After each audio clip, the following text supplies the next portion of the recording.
Mari kita berdoa. Mari kita berdoa terlebih dahulu sebelum ibadah doa malam.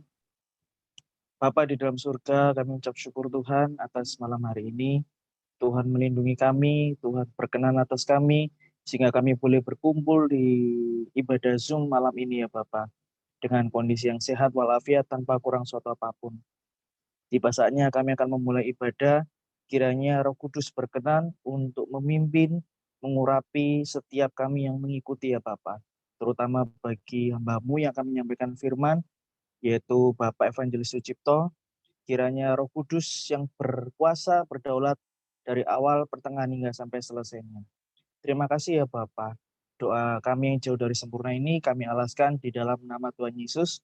Kami mengucap syukur dan berdoa. Haleluya. Amin.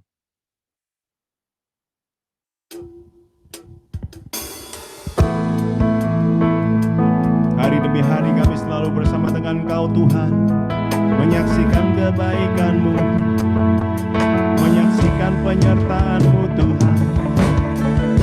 Kami percaya padamu, hidup kami milik-Mu Tuhan.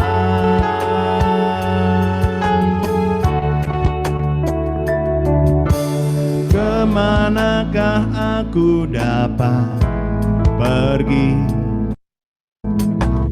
menjauhi Roh-Mu yang suci, Kau sahabat, dan Kau dekat.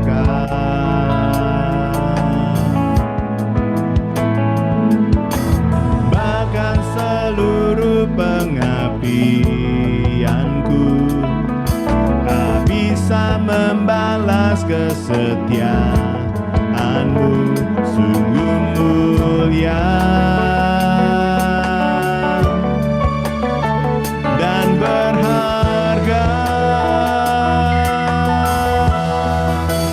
Sungguh besar pengorbanan-Mu bagiku, terlalu dalam untuk dimengerti. Sungguh besar,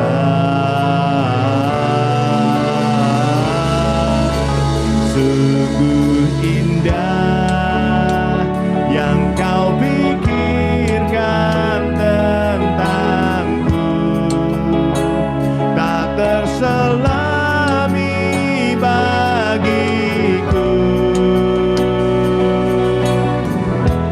Sungguh indah.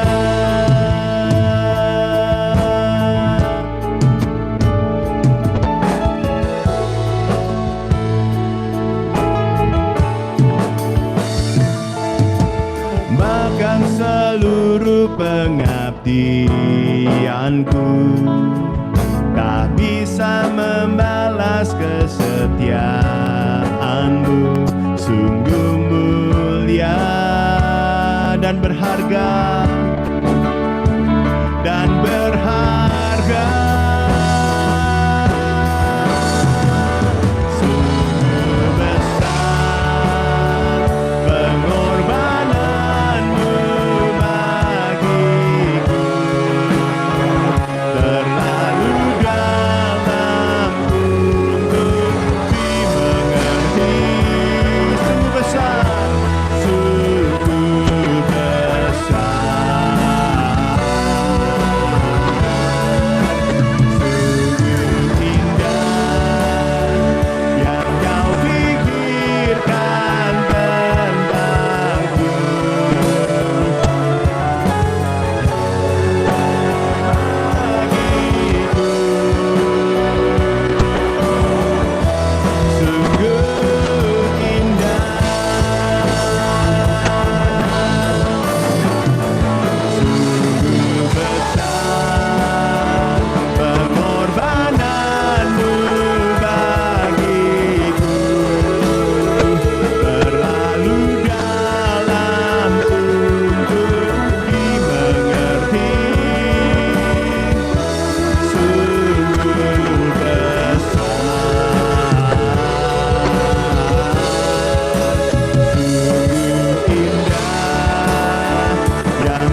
rasakan kehadiran-Mu Tuhan. Kami rasakan Kau selalu ada bagi kami Tuhan. Kami hidup dalam kelimpahan-Mu ya Bapa. Kami hidup dalam berkat anugerah-Mu Tuhan. Tak pernah sekali-kali Kau melepaskan kami Tuhan. Kami percaya hanya pada-Mu. Tangan kuat yang memegangku Tuhan. Tak pernah berakhir kasih-Mu. Tak pernah berakhir berkat kemurahan-Mu. Kemurahan-Mu selalu ada dalam kami Tuhan. Oh Yesusku, sungguh Kau baik Tuhan. Haleluya, haleluya.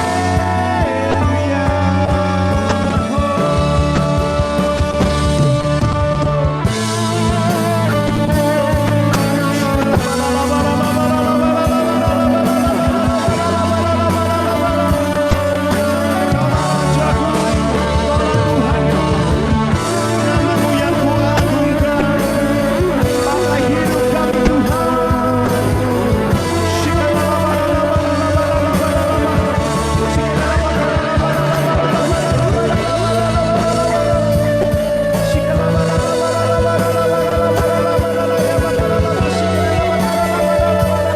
segala pujian bagi-Mu Tuhan.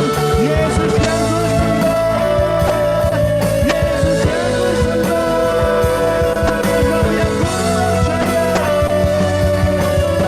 How great is your love, how great is your love, Jesus,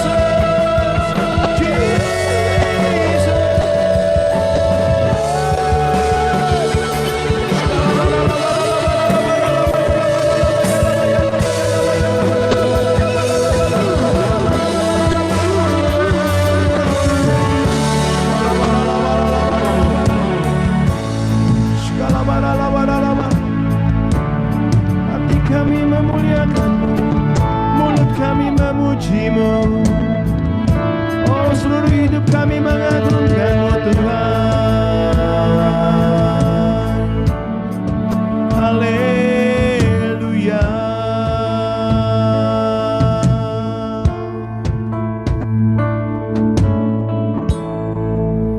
Sungguh besar pengorbanan-Mu bagiku,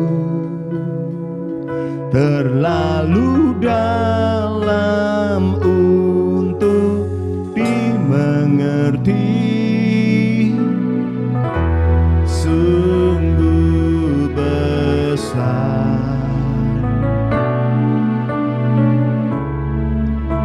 sungguh indah yang Kau pikirkan tentangku, tak terselami bagiku. Sungguh indah, itu benar Tuhan. Sungguh indah, Kau yang mewarnai hidup kami Tuhan. Sungguh indah.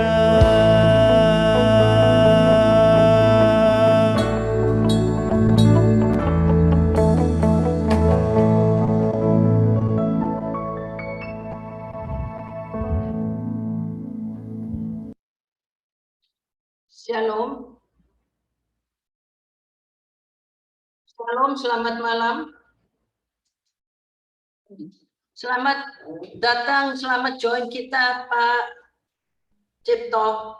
Selamat malam Pak. Shalom. Ya Pak. Monggo Pak, silahkan Pak. Oh langsung ya? Okay. Ya doa firman dulu Pak ya. Doa firman. Ya. Tuhan, kami berdoa sebentar, kami akan mendengar sebagian dari firman Tuhan. Berdoa biar Tuhan mengurapi hamba-Mu yang terbatas. Jadikan firman ini sesuatu yang membangkitkan semangat kami, komitmen kami kepadamu, dan juga memberikan kekuatan bagi setiap kami ya Tuhan. Kami berdoa, biarlah Roh Kudus jamah setiap kami.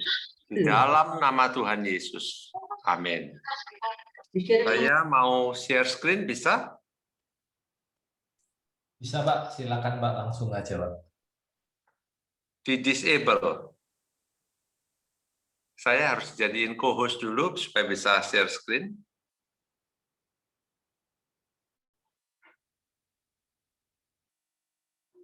Bapak ini posisi sudah co-host ini Pak. Oh, satunya Pak, mungkin satunya. Oh, satunya. Yang tidak ada fotonya, ya, tidak ada orangnya. Bentar Pak.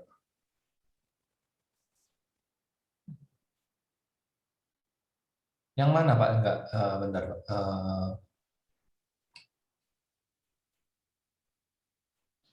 Pakai nama siapa ya?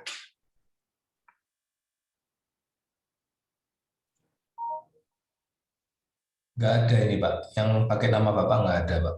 Oh, sorry. Anak saya baru pakai nama Justin, Pak. Justin. Oh, oke Pak. Oke, terima kasih.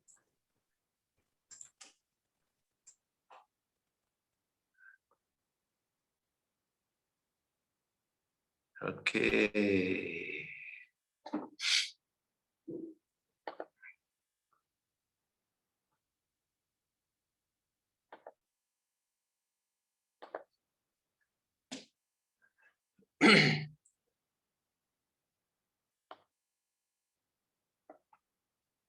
Oke. Saya hari ini akan berbagi dari satu bagian firman Tuhan tentang Sakeus. Saya percaya semua dari kita pasti pernah dengar ceritanya Sakeus ini ya, pemungut cukai. Dari seminggu kita pasti dengar.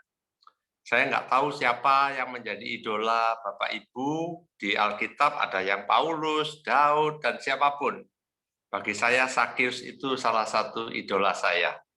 Jadi saya harap nanti kita lihat sama-sama bahwa Sakeus itu orang yang luar biasa gitu ya.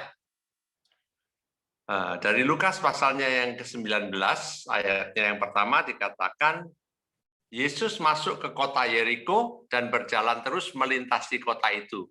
Di situ ada seorang bernama Sakeus, kepala pemungut cukai, dan dia seorang yang kaya. Ia berusaha untuk melihat orang apakah Yesus itu, tetapi ia tidak berhasil karena orang banyak sebab badannya pendek. Maka berlarilah ia mendahului orang banyak, lalu memanjat pohon ara untuk melihat Yesus yang akan lewat di situ. Ketika Yesus sampai ke tempat itu, ia melihat ke atas dan berkata, Sakeus, segeralah turun sebab hari ini aku harus menumpang di rumahmu.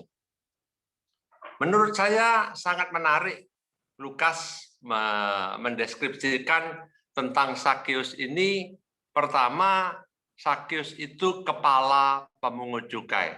Yang kedua, Lukas mengatakan bahwa Sakeus ini kaya, saudara. Yang ketiga, badannya pendek. Jadi kurang lebih itulah gambaran Lukas untuk setiap kita.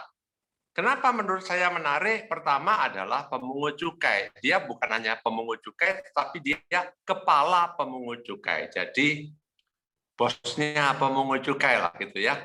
Kalau sekarang itu petugas pajak. Tapi bedanya jauh, saudara. Kalau petugas pajak sekarang ini, dia memungut pajak untuk negara.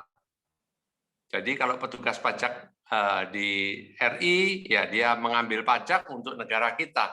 Tapi Sakeus ini seorang Yahudi yang mengumpulkan pajak untuk diserahkan ke Romawi, saudara, ke Roma. Kenapa? Karena pada waktu itu Israel dijajah. Jadi dia mengambil hartanya orang Yahudi, diserahkan ke orang Romawi. Jadi jelas dia pertama tidak disukai karena dia itu pemungut cukai. Di mana-mana pemungut cukai atau petugas pajak nggak ada yang disukai. Kecuali kalau dia jemaat di Rehobot, ya oke gitu ya. Tapi kalau tidak ada seorang pun yang senang didatangi petugas pajak. Apalagi kalau petugas pajaknya ini, dia ini bekerja untuk bangsa Romawi, jadi orang-orang merasa mereka ini, bahwa dia ini pengkhianat. Bukan hanya itu, dia itu adalah pemungut pajak yang mengambil pajak lebih besar dari seharusnya. Makanya dia jadi kaya. Kalau zaman sekarang ada istilahnya crazy rich, saudara. Crazy rich Surabaya gitu ya. Orang-orang kayanya Surabaya yang gila kayanya. Tapi Sakius termasuk crazy rich-nya Jericho. Kota metropolitan Jericho, dia salah satu orang kayanya.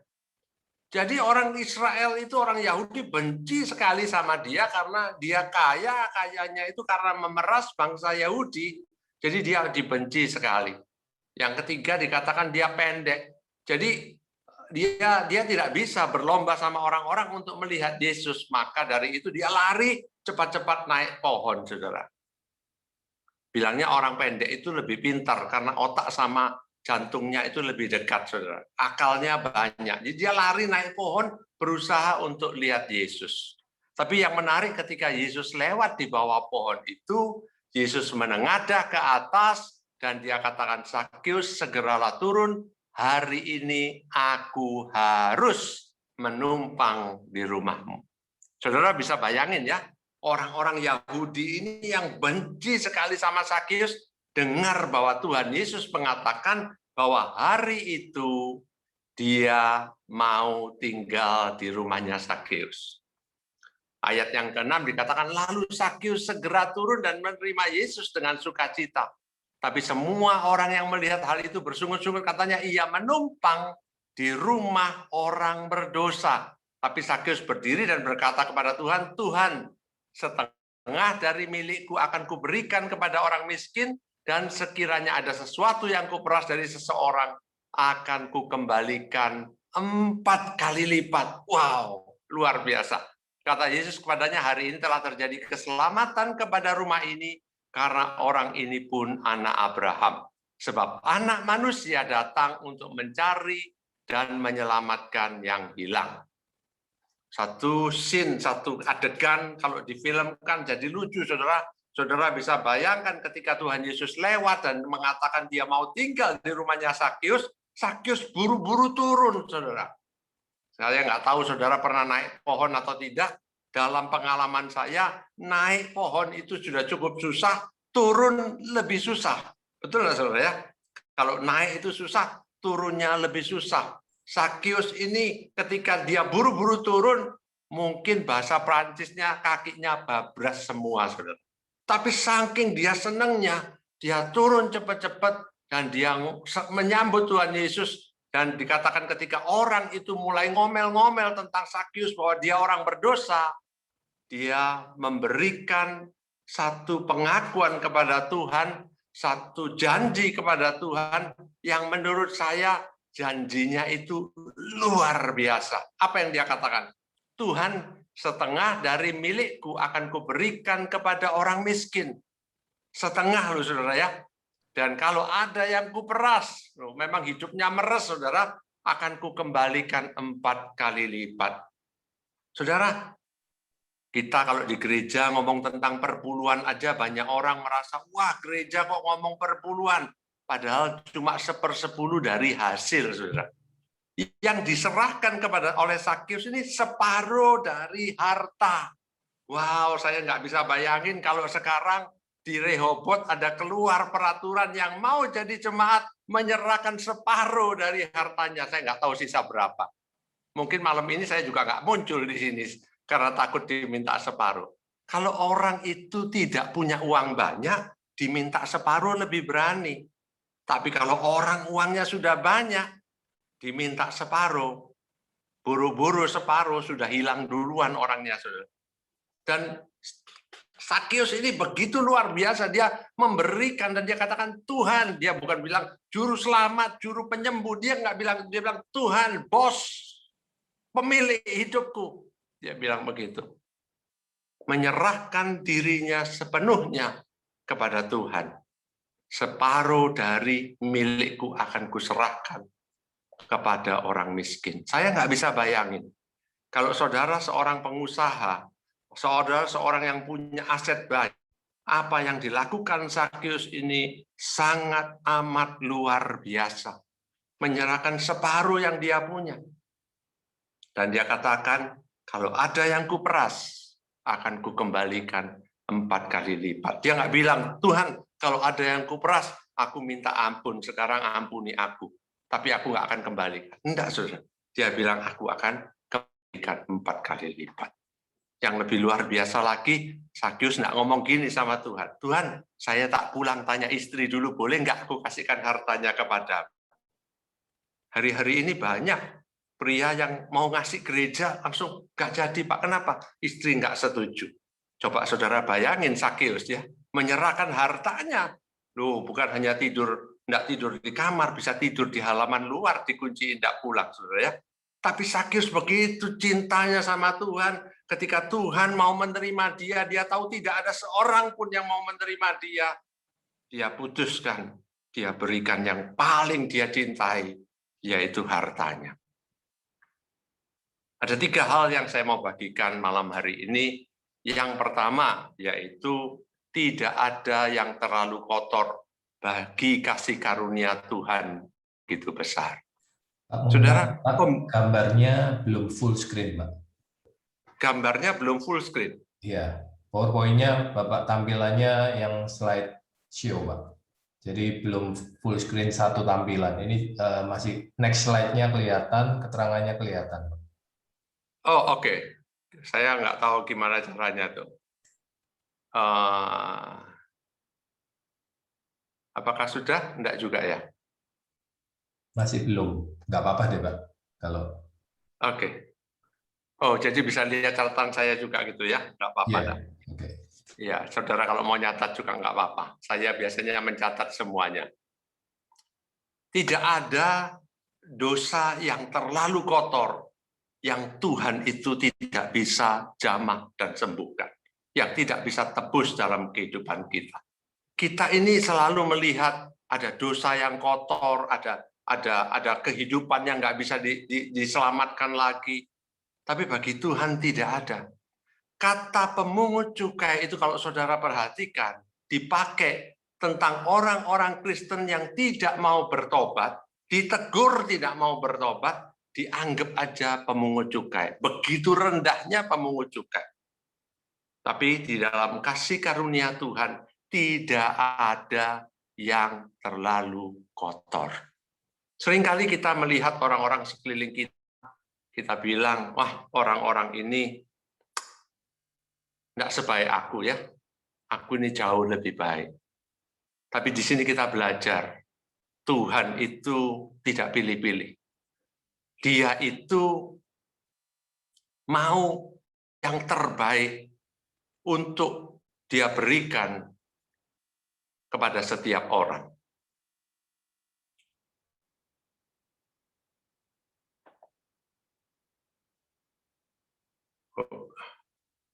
Oke. Nggak bisa. Jadi satu kali saya ini punya teman, saudara. Teman saya ini masih muda, belum menikah, tapi dia kumpul kebo. Jadi saya undang dia untuk datang di pertemuan komsel saya. Tapi saya cerita sama teman-teman bahwa nanti ada tamu datang, dia itu hidupnya masih belum mengenal Tuhan, dia kumpul kebo, dan kebunnya ada beberapa ekor gitu, saudara ya. Ada kebo yang freelance, ada yang kebunnya orang, luar biasa anak ini kan gitu. Tapi saya bilang sama teman-teman bahwa orang ini pun juga butuh Yesus. Jadi saya bilang nanti kalau datang kita sambut dan lain sebagainya. Dia datang sekali dan kita berusaha untuk mengenal dia lebih lagi, tapi dia merasa tidak cocok. Jadi dia tidak mau datang lagi, tapi masih hubungan dengan saya. Kalau dia ketemu saya, dia panggil saya Pak Pendeta. Jadi saya naik kelas. Kalau ketemu dia jadi pendeta, kalau di gereja saya sendiri saya belum pendeta. Jadi bagi dia saya lebih pendeta daripada saya di gereja gitu.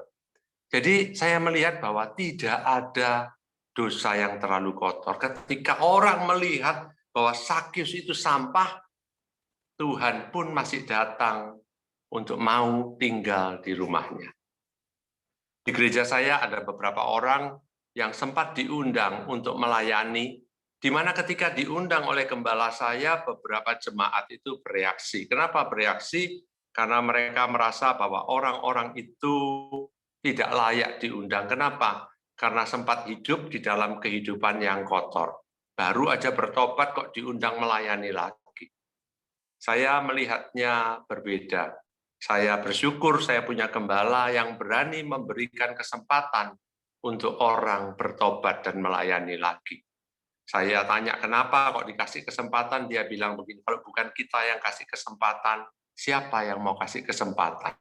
Saya melihat Yesus itu selalu memberikan kesempatan bagi kita untuk bertobat dan mengenal Dia. Yang kedua yang saya pelajari adalah semakin besar dosa kita yang diampuni, semakin besar kasih kita kepada Tuhan. Di Lukas 7 ayat 47 dikatakan, sebab itu aku berkata kepadamu, dosanya yang banyak itu telah diampuni, sebab ia telah banyak berbuat kasih. Tetapi orang yang sedikit diampuni, sedikit juga ia berbuat kasih. Saya mau tanya setiap kita yang mendengar malam hari ini, kita ini termasuk orang yang diampuni banyak atau yang diampuni sedikit? Sebagian besar dari kita punya latar belakang hidup kita baik-baik kok. Jadi kita merasa bahwa kita ini nggak terlalu kotor lah ya, tidak terlalu banyak yang diampuni, maka dari itu sulit untuk kita berbuat banyak kasih kepada Tuhan, karena kita merasa bahwa kita ini diampuni, tapi ya oke-oke lah ya, Tuhan cuan lah dapat kita, untung lah dapat kita ya kita bisa nyanyi, kita bisa khotbah, kita bisa nyumbang, ya Tuhan cuan lah dapat kita. Jadi kita nggak terlalu mau memberikan banyak kepada Tuhan. Kadang ada orang-orang malas datang kebaktian. Ada orang yang datang kebaktian selalu terlambat.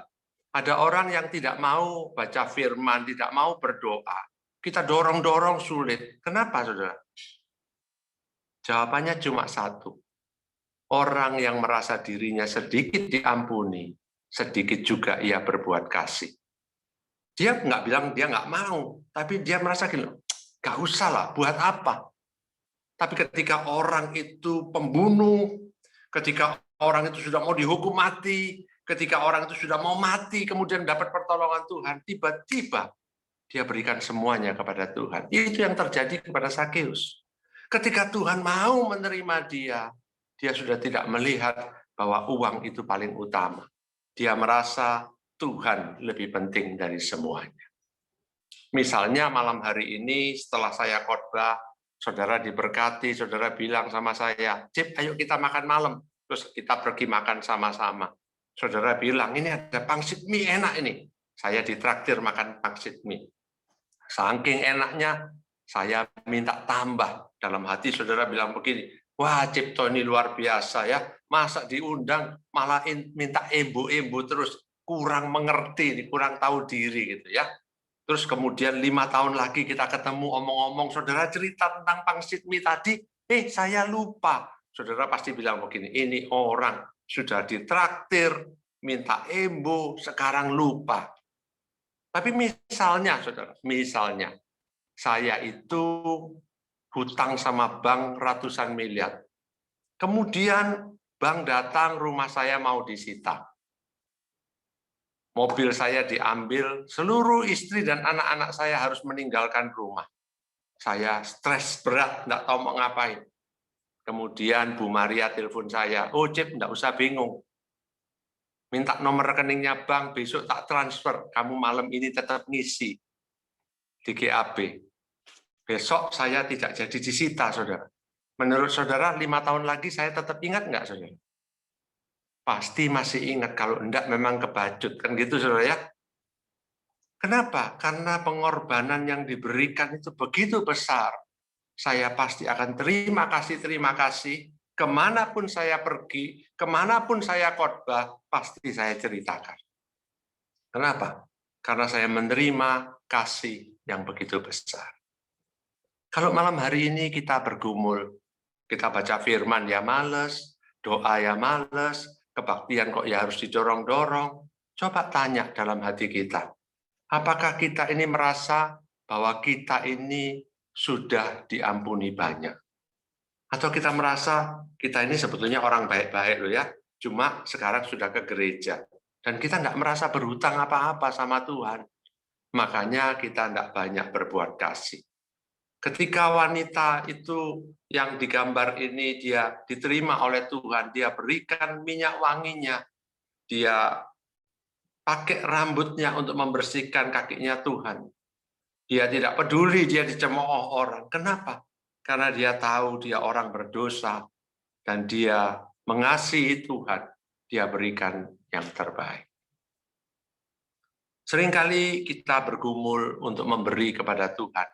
Satu kali ketika saya ini masih mulai pelayanan, baru mulai kerja, saya punya seorang pembeli ini selalu datang dan belinya banyak, saudara.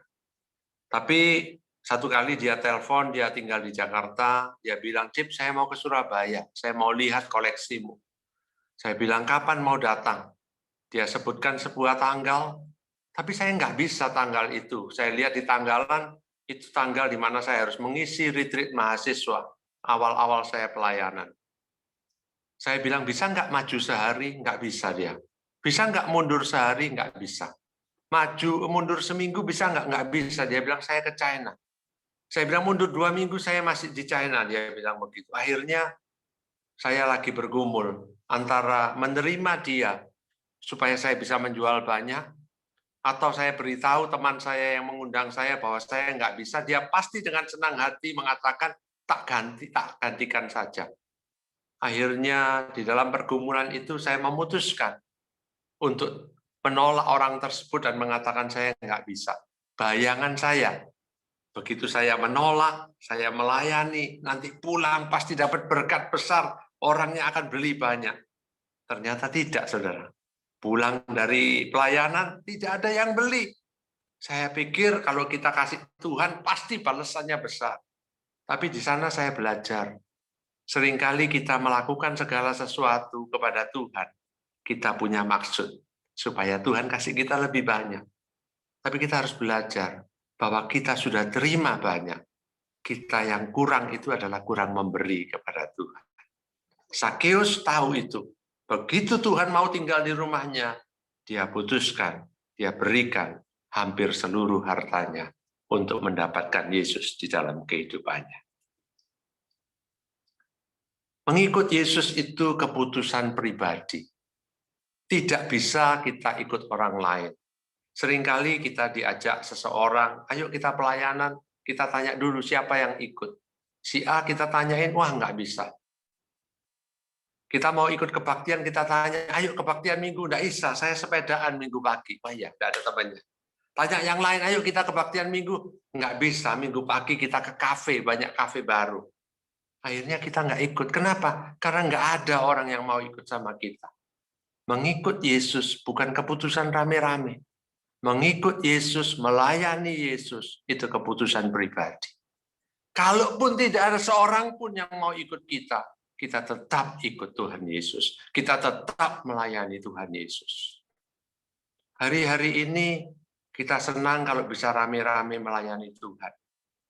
Tapi belajar satu hal saya, dalam melayani Tuhan, seringkali kita nggak bisa nunggu orang lain sama-sama. Mau memberi kepada Tuhan, kita nggak bisa semua orang setuju baru kita kasihkan kepada Tuhan. Mengikut Tuhan itu adalah keputusan pribadi.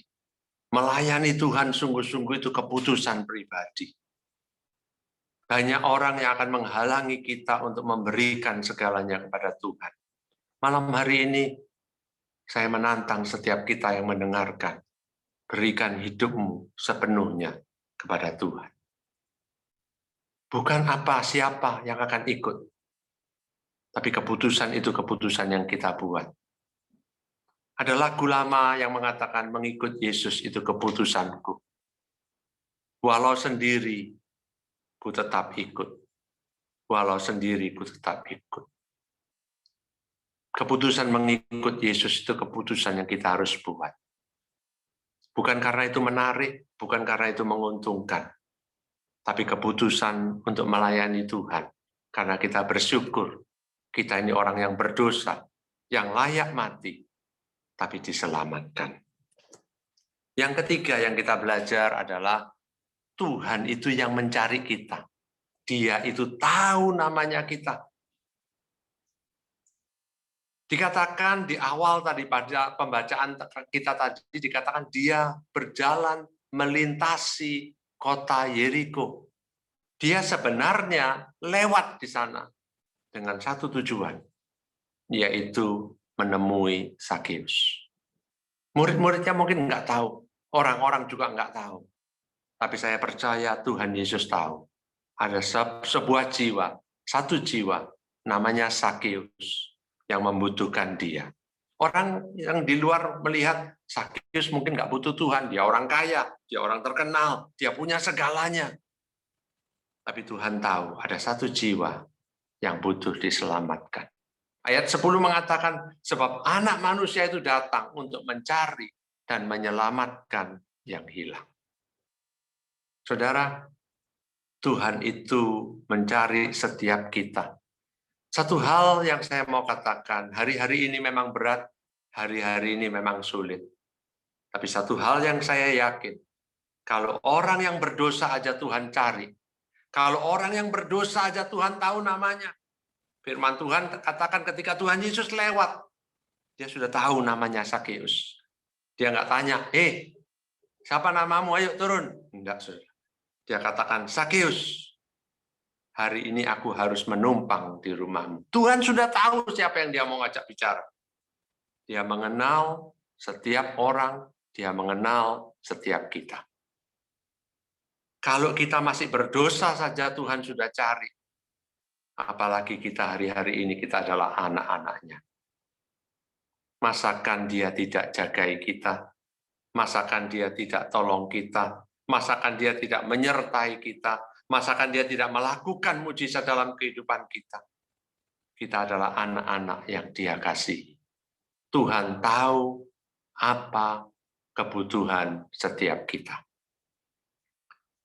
Saya ketika cari-cari, saya lihat quote ini, satu kutipan ini dikatakan, kesetiaan seorang wanita teruji di saat pasangannya berada di titik terendah dalam kehidupannya. Kesetiaan seorang pria teruji di saat pria itu berada di titik tertinggi dalam kehidupannya. Coba saudara pikirkan, seorang wanita, suaminya dipecat, tidak punya pekerjaan, tidak punya hasil. Saat itulah wanita itu teruji, dia punya kesetiaan. Apakah dia tetap menghormati suaminya? Apakah dia tetap akan melayani suaminya dengan baik? Tapi pria berbeda. Pria itu dites kesetiaannya bukan ketika istrinya lagi di bawah, tapi ketika dia lagi di atas. Ketika dompetnya tebal, ketika dia mulai terkenal, ketika dia mulai berkuasa, apakah dia tetap setia kepada istrinya? Tapi saya belajar Tuhan itu berbeda. Tuhan itu ada di tempat yang tertinggi. Kita itu di tempat yang paling rendah. Pada waktu dia di titik yang tertinggi, dia mencari manusia yang di titik yang terendah. Hal inilah yang memberikan keyakinan bagi kita. Apapun keadaan kita, Tuhan menyertai kita. Karena kita sempat di titik yang paling rendah, dan Tuhan datang, mengenal nama kita, memanggil kita, menyelamatkan kita, menebus kita dari dosa-dosa kita. Masakan sekarang, kita semua yang mendengarkan ini adalah anak-anaknya. Masa kita merasa bahwa, apakah Tuhan hari-hari ini ninggalin aku ya? Apakah Tuhan hari-hari ini tidak mau memperhatikan aku ya? Kenapa Tuhan hari-hari ini tidak berkati aku ya? Saya mau beritahu. Pada waktu engkau di titik yang terendah, Tuhan sudah mati di kayu salib untuk kita. Sekarang saya percaya Tuhan akan memberikan yang terbaik di dalam kehidupan kita. Roma 8 ayat 32 dikatakan, ia yang tidak menyayangkan anaknya sendiri, tetapi yang menyerahkannya bagi kita semua. Bagaimanakah mungkin ia tidak mengaruniakan segala sesuatu kepada kita bersama-sama dengan dia? Saudara, Tuhan itu berikan hadiah yang paling besar dalam hidup kita, yaitu anaknya. Kalau yang paling berharga dia berikan, masa hal-hal kecil dia nggak berikan? Saya masih ingat Bapak almarhum Pendeta Yakub Nahuai bilang begini, kalau dia bisa berikan gigi bagi kita, masa dia nggak bisa berikan sikat gigi? Kalau dia bisa berikan berikan mata yang baik bagi kita, masa dia nggak bisa berikan kacamata, saudara? Tuhan itu Tuhan yang luar biasa. Dia berikan yang terbesar dulu. Yang lainnya itu hanya ikut. Apa yang terbesar? Yaitu anaknya mati untuk kita. Coba kita renungkan. Malam hari ini, seperti Sakeus, kita sudah menerima hadiah yang terbesar.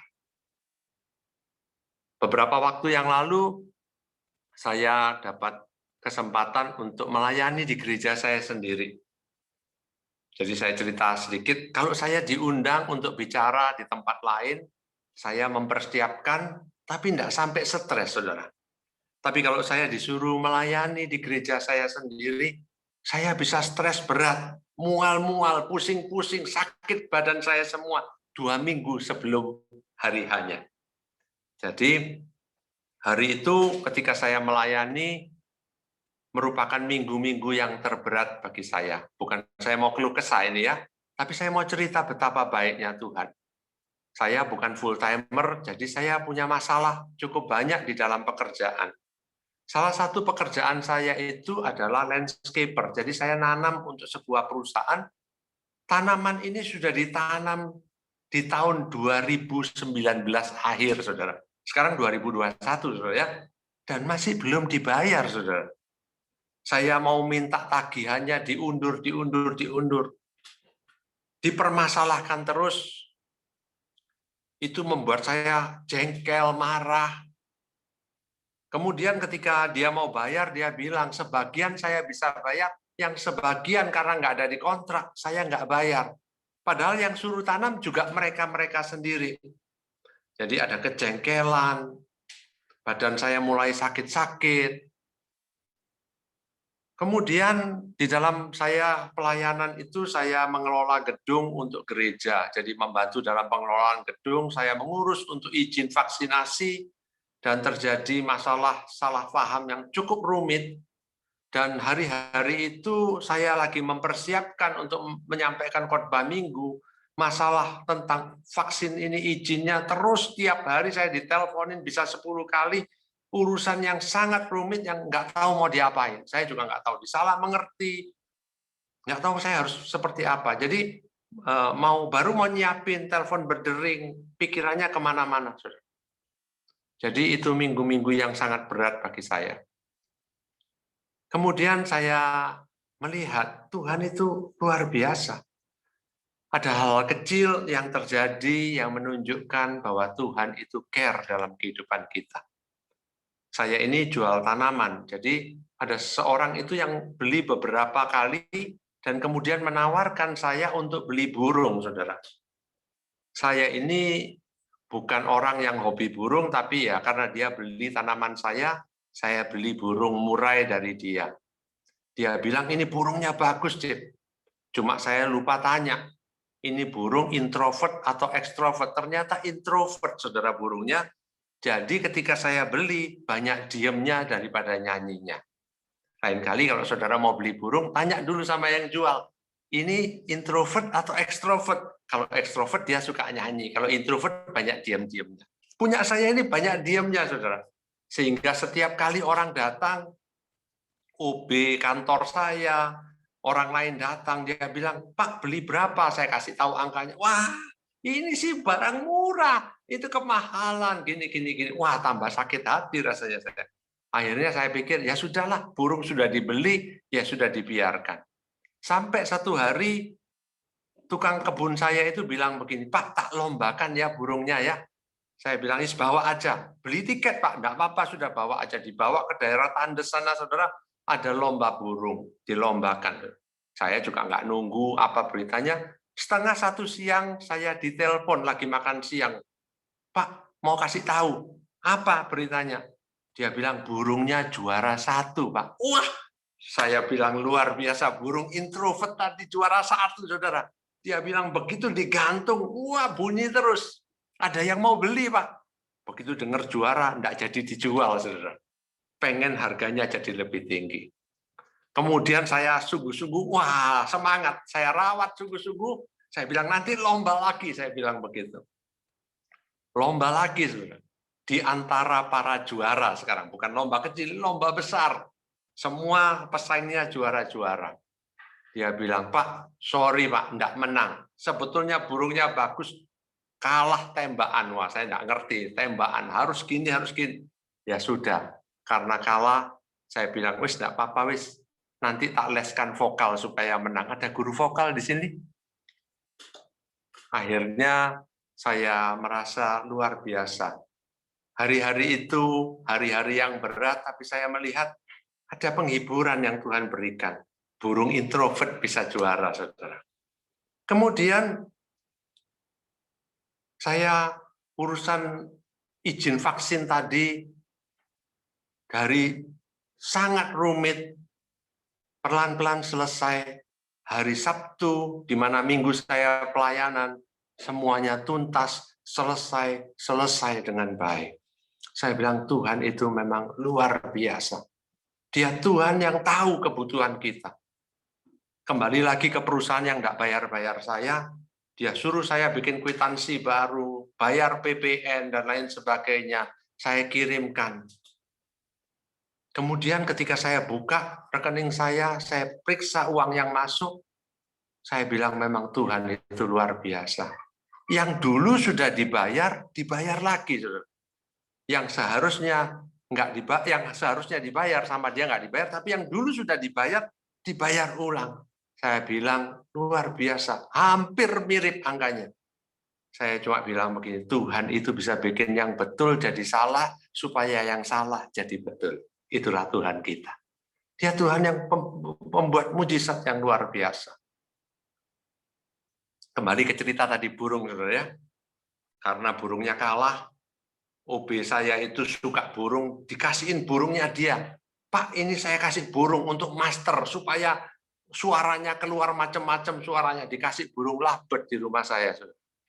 Saya ini tidak biasa ngerawat burung. Burungnya itu saya kasih makan, kasih air, pintunya tidak tak tutup, saudara.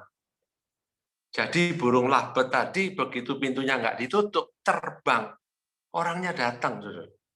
Dia bilang, Pak, burungnya hilang. Loh, saya ingat, iya, tadi saya nggak tutup pintunya. Terus kemudian saya bilang ini sama Tuhan.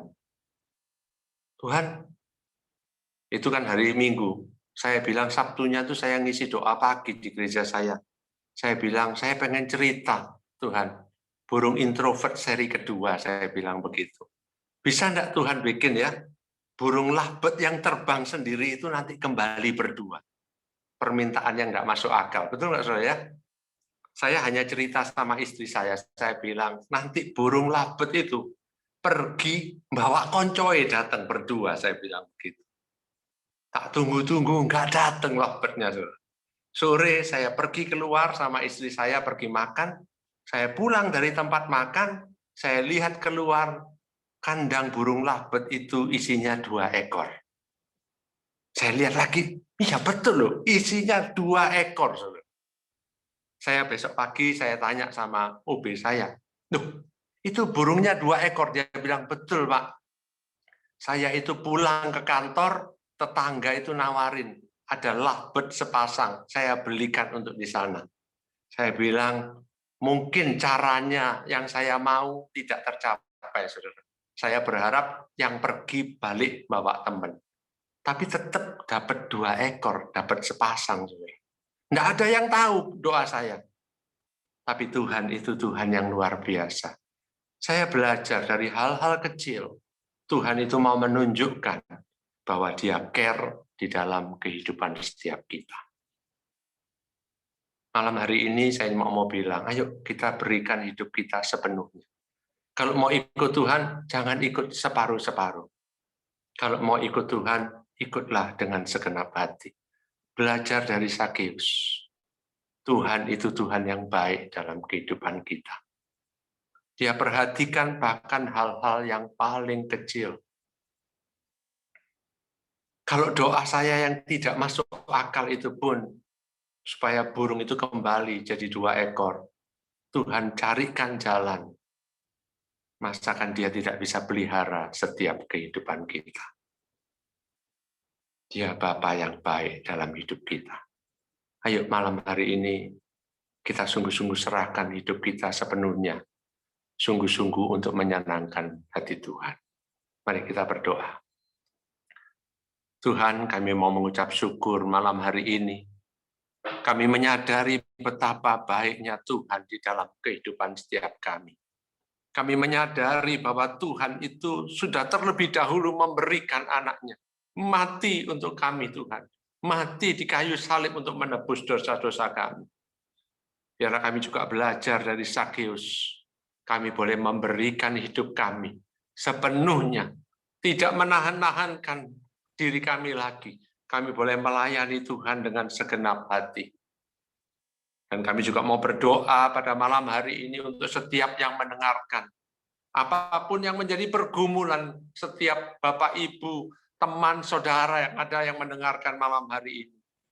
Biarlah kami bisa mempercayai kalau pada waktu kami berdosa, Tuhan cari kami satu persatu.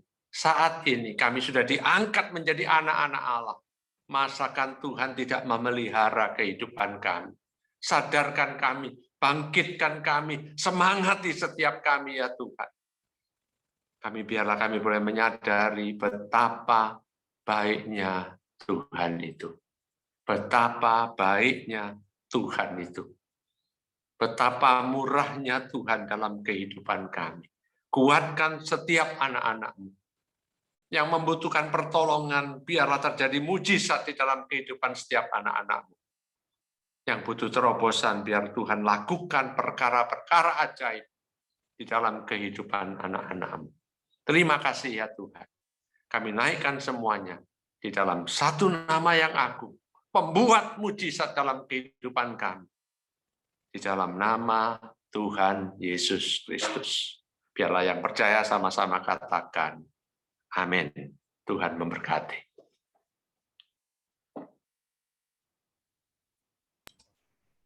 Thank you, Pak. Terima kasih, Pak Cip.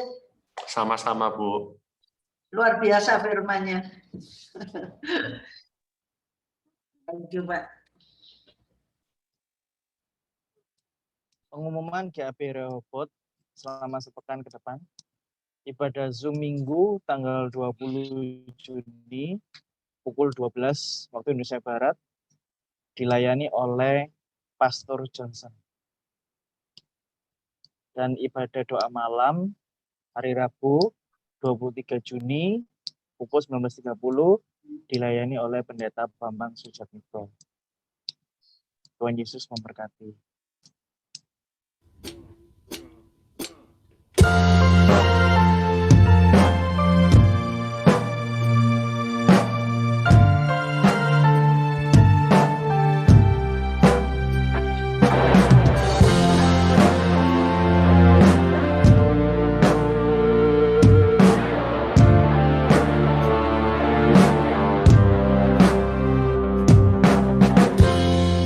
All my hand has made, I'm laying down.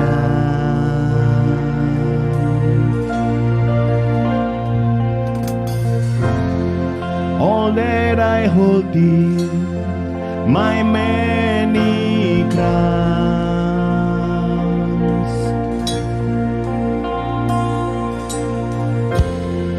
Now I've tasted and seen of your great love.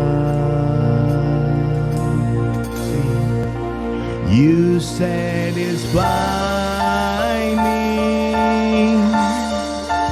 You satisfy me. Spirit fall, open up heaven's door. We waiting, we worship for more. You're the only love that satisfies me.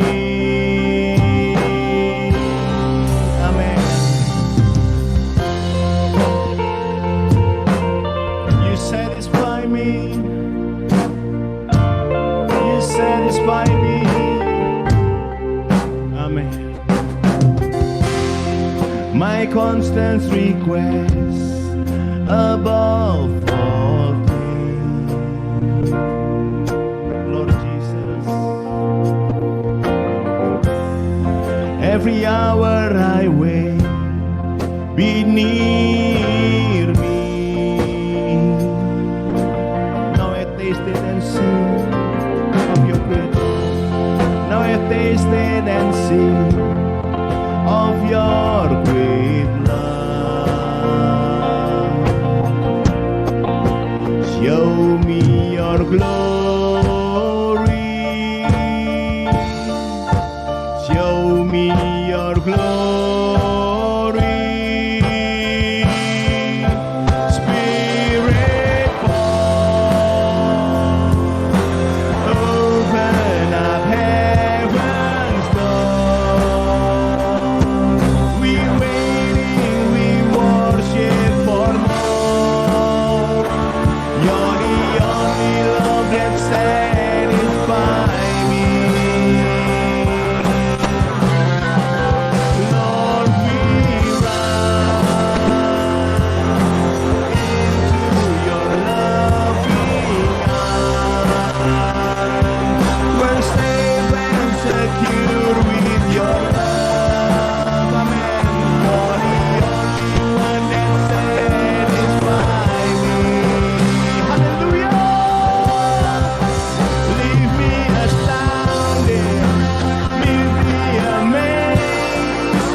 Show off your glory, let heaven invade.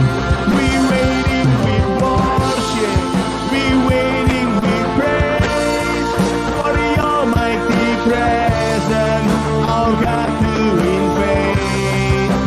Leave me astounded, leave me amazed. Show off your glory, let heaven invade. We waiting with worship, we waiting with praise for your mighty presence, our God to invade. Spirit, open up heaven's door.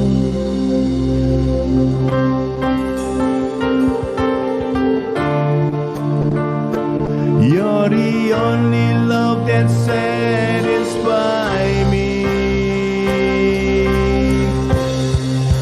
Lord, we run into your loving arms. We're safe and secure with your love. You're the only one that satisfies me. Lord, we run into your loving arms. We're safe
Ya, kita sampai di akhir acara. Kita sudah menerima firman Tuhan. Bagi Bapak Ibu yang malam hari ini, yang masih karena persoalan keadaan, masih mungkin menyalahkan keadaan, menyalahkan Tuhan, biarlah malam hari ini kita datang kembali bertobat. Bahwa Tuhan itu sangat mengasihi kita. Luar biasa. Kita tidak pernah ditinggalkan. Coba Bapak Ibu kembali pikir di masa-masa yang lampau. Adakah tidak menerima mukjizat dari Tuhan? Saya rasa malam hari ini setiap yang hadir pernah menerima mukjizat dari Tuhan. Mungkin tidak sekali, tapi banyak kali. Tapi kalau sekali saya jamin pasti. Kalau tidak, berarti ada sesuatu yang tidak beres dengan iman Bapak Ibu sendiri. Tuhan itu luar biasa. Kasihnya sepanjang masa. Tidak pernah berhenti menuntun kita, menolong kita. Selalu ada jalan bersama Dia, apapun keadaan kita. Hari-hari pandemi saya banyak menerima mukjizat dan kuasa Tuhan yang luar biasa, yang tidak sempat dipikir oleh pikiran orang yang normal itu sudah tidak sampai. Bapak Ibu, firman-Nya malam hari ini luar biasa. Menguatkan kita sekali lagi. Apapun keadaan kita, jangan pernah menyerah. Dia selalu ada bersama-sama, hidup bersama kita. Tahu segala urusan kita. Tahu sebelum waktunya pun Tuhan itu tahu. Yuk kita mengucap syukur malam hari ini, kita diingatkan lagi. Tuhan kalau memberikan sesuatu apa? Kalau Tuhan seperti kata Pak Pendeta tadi, Tuhan kasih gigi sama sikatnya. Tuhan kasih sesuatu itu tidak hanya itu. Dengan perlengkapannya. Kasih gigi sama sikatnya, betul itu Pak. Yuk malam hari ini yang ragu-ragu kita singkirkan. Bertobat dan kembali kepada Yesus. Jangan menyalahkan. Lihat kita ini. Kita ini sudah dibersihkan. Dengan segalanya. Dari segala kotoran. Tinggal kita ini. Mindset kita dikembalikan lagi. Kembalikan lagi kepada Yesus. Dia yang terbaik. Mari Bapak Ibu malam hari ini. Kita datang kepada Bapa di surga. Kita menyerahkan hidup kita kepadanya. Mari sama-sama kita datang kepada Yesus. Dan menyerahkan seluruh hidup kita kepada Yesus. Apapun keadaan Bapak Ibu saat ini.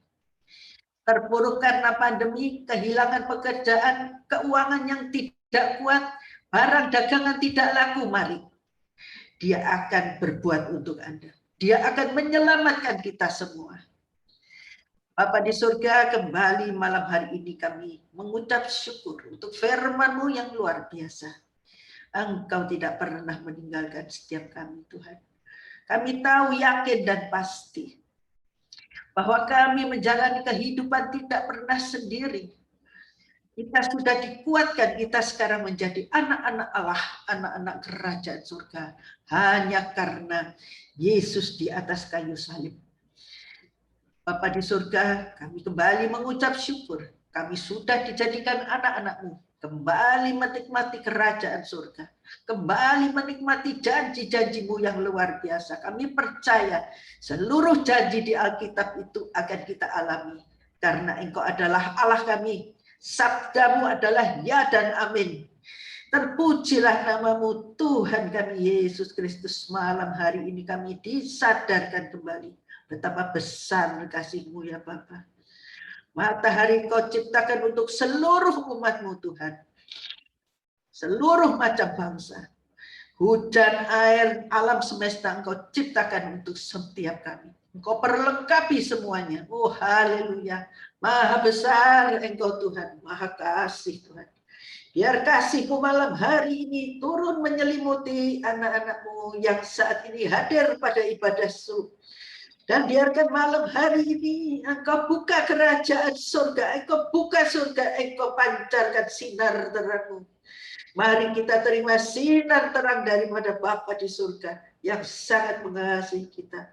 Biarkan malam hari ini Tuhan, Engkau pancarkan kasih-Mu kepada setiap anak-anak-Mu yang hadir malam hari ini, Tuhan. Engkau perbaiki imannya, Engkau perbaiki mindset-nya. Kembalikan mereka untuk selalu bersemangat dengan api yang menyala, api yang berkobar, merasakan cinta kasih-Mu. Terpujilah nama-Mu, Tuhan kami Yesus Kristus. Mengucap syukur Tuhan untuk malam hari ini, untuk hamba-Mu yang terkasih, Bapak Cipto yang membawakan firman daripada-Mu Tuhan. Kiranya Engkau memberkati Pak Cip dengan seluruh keluarganya sampai ke anak cucu. Takkan pernah berkekurangan, bahkan Tuhan lebih-lebihkan. Apa yang dikerjakan, apa yang dipegang oleh Pak Cip, Tuhan buat berhasil. Dan kiranya perlindungan kesehatan di masa pandemi ini Engkau Tuhan tutup bungkus seluruh keluarga dengan darah Kristus. Engkau jauhkan dari segala virus-virus coronavirus COVID. Kami percaya perlindungan-Mu, penyertaan-Mu sempurna atas keluarga Pak Cip. Inilah doa kami ya Bapa.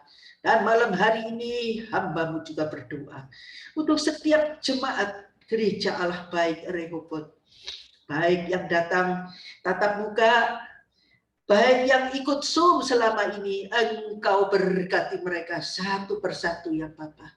Engkau tahu kesulitan mereka, Engkau tahu keluh kesah mereka, Engkau tahu beban mereka. Oh haleluya.